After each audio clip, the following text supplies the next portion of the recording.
So, I'm here with Austin Armstrong. Hey, what's up, brother? Okay, Austin, tell the audience, what is your business?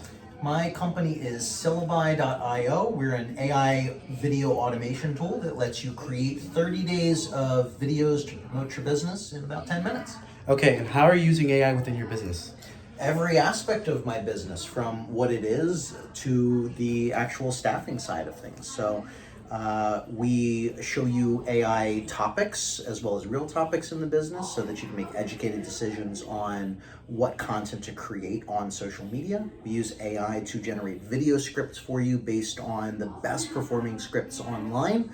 We generate entire videos for you using AI with all of the latest AI models. Then you can schedule and publish. But we use AI in our business administration side of things through automations into our Slack channel, to generating SOPs, to company overviews. Basically, AI is integrated in everything. Wow, you're really using it in so many different ways. Not many business owners are using it that way, right?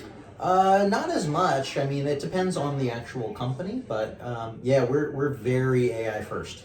Why, and clearly why, right? There's so much, there's such a return on that. But how did you get so educated and really implementing your business, everything within your business, AI? Just a genuine interest in being an early adopter. I've been an early adopter in marketing and technology for most of my life, and I saw this AI wave coming about 3.5, 4 years ago now, and I wanted to get involved in it. So I started creating a bunch of content. I followed all the trends. I started this company a little over 3 years ago. We were a very early AI startup, and it's just been getting better and better. I mean, even our software developers, our coders on our team are using AI to code now. It just allows us to move faster. Wow. And what tools are you mainly using internally and externally? Like there's GPT, there's Claude, there's Manus, Claudebot. Like, tell me about that.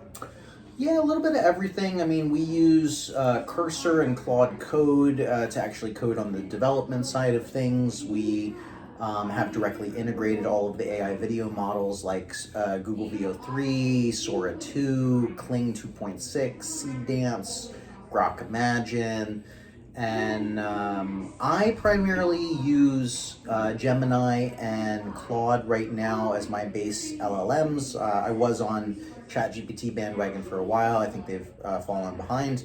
But I also vibe code all the time. I'm super into vibe coding. The first tool I ever vibe coded was using Manus, but now I've switched to Replit, so I use Replit most of the time. Okay, so you were using Manus and now you use Replit. What exactly? Because you're familiar with all the use cases with Manus and are able to connect all these different applications. So why go over to Replit?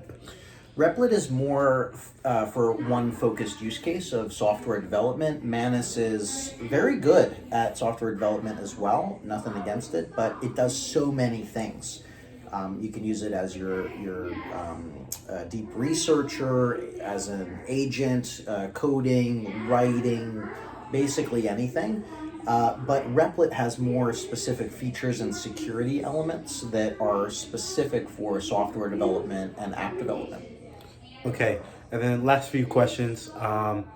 What what would you say is the biggest use case? Like, and tell us like metrics and everything that you've seen like AI within your business do. Well, I think the biggest opportunity right now is vibe coding software at scale. So we've launched about 9 different software tools right now, and it allows us to test different pricing, different models outside of the main system architecture of Syllabi.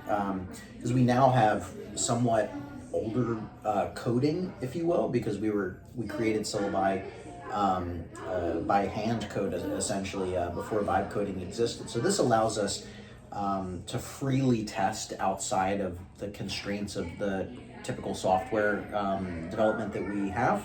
And those individual tools, because I sell them, we generate tens of thousands of new emails every month, tens of thousands of additional dollars in recurring revenue with high profit margins that I can put back into paid ad spend for Syllabi and just rapidly iterate. Wow. Now that is phenomenal. With Claudebot coming out and so many new tools coming out, like, where are you seeing the future with like AI and just the speed it's going? Yeah, I think personalized AI agents are going to be the big thing that we're going to see this year. So with OpenClaw right now, this is like the AI that we've wanted that can actually do stuff on our behalf. So I think that that's just going to be much more adopted. I mean, think about having a personal travel assistant, a travel agent, for instance, that I can just text my AI agent and it finds me the best flight options that are based on my preferences, and then I can say, okay, book it. And it has my credit card on file and selects my seat for me and organizes my entire travel. So I just need to show up. This is something I personally have an executive assistant doing right now, but I could very much see that this is going to be something that will probably be replaced with agentic AI. And then basically any personalized use case. So you want to make a restaurant reservation, you can just talk into your phone and it'll call the restaurant for you and make the dining reservation on your behalf. So you just need to show up, and you can use it for marketing, for basically any research opportunity that you have. That future sounds exciting, and it made things like also the safety factor of it. How do you think of the safety factor of all of it? Well, we all have different risk tolerances, right? You have to assess what you feel safe with at your level. If there's some security concerns with OpenClaw right now for sure. Don't install it on your main computer. If you're going to install it on a physical device, do it on a different device. You can install it on a virtual private server, somewhere that's very secure.